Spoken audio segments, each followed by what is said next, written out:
Thank you finance minister గారు. With in time close చేశారు.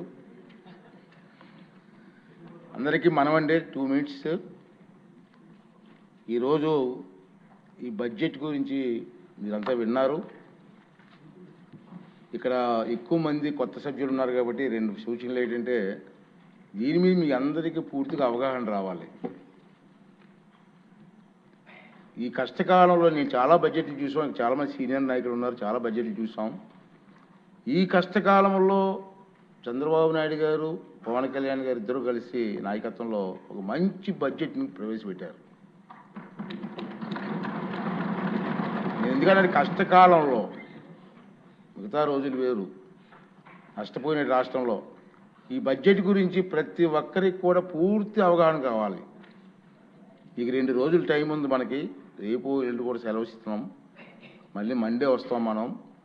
3 days దీని మీద డిస్కషన్ ఉంటుంది. మీరు ఏదో మాట్లాడడం కోసం కాదు, మీకు అవగాహనతో, పూర్తి అవగాహనతో ఈ సబ్జెక్టు మీద మీరు ఇక డిస్కస్ చేయాలి. దానికోసం మీరు ప్రయత్నం చేయండి. మనందరం కలిసి నష్టపోయిన రాష్ట్రాన్ని కాపాడడం కోసం ముఖ్యమంత్రి గారికి, ఉప ముఖ్యమంత్రి గారికి మనందరం కూడా అండగా ఉండి ఈ రాష్ట్రాన్ని కాపాడుకోవాల్సిన బాధ్యత మనందరి మీద ఉందని మాత్రం మర్చిపోవద్దు. బాగా చదవండి. అందరికీ అవకాశం ఉంది. 3 రోజులు టైం ఇస్తున్నాం బడ్జెట్ మీద మాట్లాడడానికి. మీకు మాట్లాడే అవకాశం ఇవ్వండి.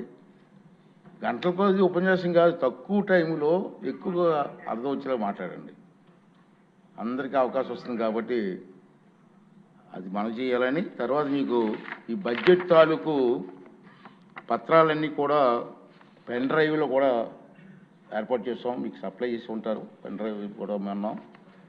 రెండోది ఏంటంటే, సభ్యులందరికీ వాట్సాప్ గ్రూపులు కూడా ఏర్పాటు చేసి ఉన్నాయి కాబట్టి దాంట్లో ఈ బడ్జెట్ వివరాలన్నీ కూడా వాట్సాప్ గ్రూప్లో పెట్టి ఏర్పాటు చేస్తున్నాం.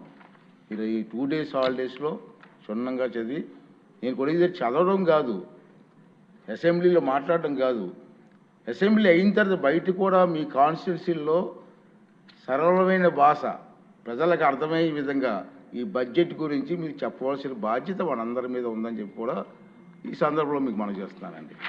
ఇప్పుడు గౌరవ వ్యవసాయ శాఖ మంత్రులు 2025-2026 సంవత్సరపు వ్యవసాయ బడ్జెట్ను ప్రవేశపెడతారు.